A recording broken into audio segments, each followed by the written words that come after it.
M.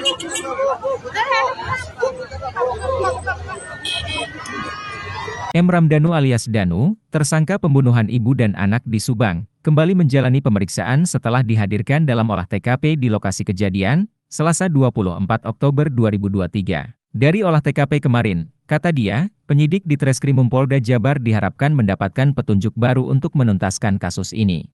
Tak hanya itu, Ahmad Taufan juga berharap agar kliennya dapat diterima sebagai justice kolaborator, agar lebih leluasa dalam mengungkap kasus yang menewaskan Tuti Suhartini dan anaknya Amalia Mustika Ratu pada 18 Agustus 2021. Kita berharap hadirnya LPSK ini membawa perkara ini terang benderang dan proses permohonan klien kita sebagai JC segera diterima. Ini perlu sekali karena Danu perlu kekuatan untuk bisa eksis membongkar kasus ini sehingga tidak ada intervensi dari pihak manapun, ucapnya.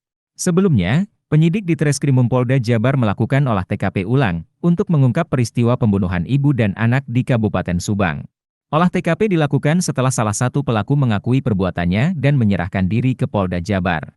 Saat ini, polisi telah menetapkan 5 orang tersangka dalam kasus tersebut. Kelimanya adalah suami korban Yosef, M. Ramdhanu alias Danu keponakan korban, Mimin istri kedua Yosef serta Arigi dan Abi anak dari Mimin. Sementara itu, pihaknya juga telah mengamankan beberapa barang bukti baru yang ditemukan saat olah TKP ulang. Dalam olah TKP ulang ini ada beberapa barang bukti yang tim Inavis dan Puslap 4 amankan. Di antaranya sarung atau serangka golok yang ditemukan di lokasi tempat pembuangan sampah, imbuhnya. Selain menggali tempat pembuangan sampah, polisi juga menyusuri kawasan belakang TKP hingga perkebunan kacang panjang. Kita tadi juga mengerahkan puluhan anggota termasuk tim Jibom untuk membantu mencari golok dengan menggunakan metal detektor. Namun golok belum berhasil ditemukan, tandasnya. Sebelumnya, Mimin dan kedua anaknya mengelak bahwa mereka terlibat dalam kasus pembunuhan Tuti dan Amalia. Mereka mengaku syok, karena Danu menyeret namanya tanpa ada alat bukti yang kuat. Mimin mengaku dirinya tidak ada di TKP ketika peristiwa pembunuhan ibu dan anak itu terjadi. Ketika kejadian, kata Mimin, dirinya bersama kedua anaknya dan Yosef pada sedang berada di kediamannya.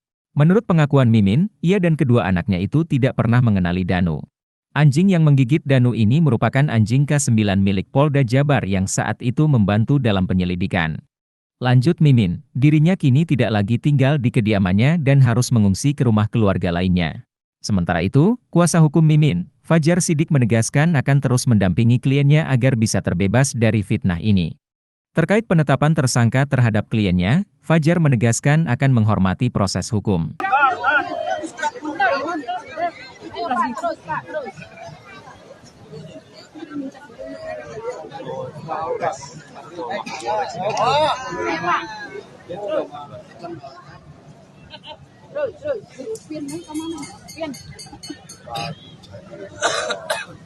Ini mana kayaknya? Satu.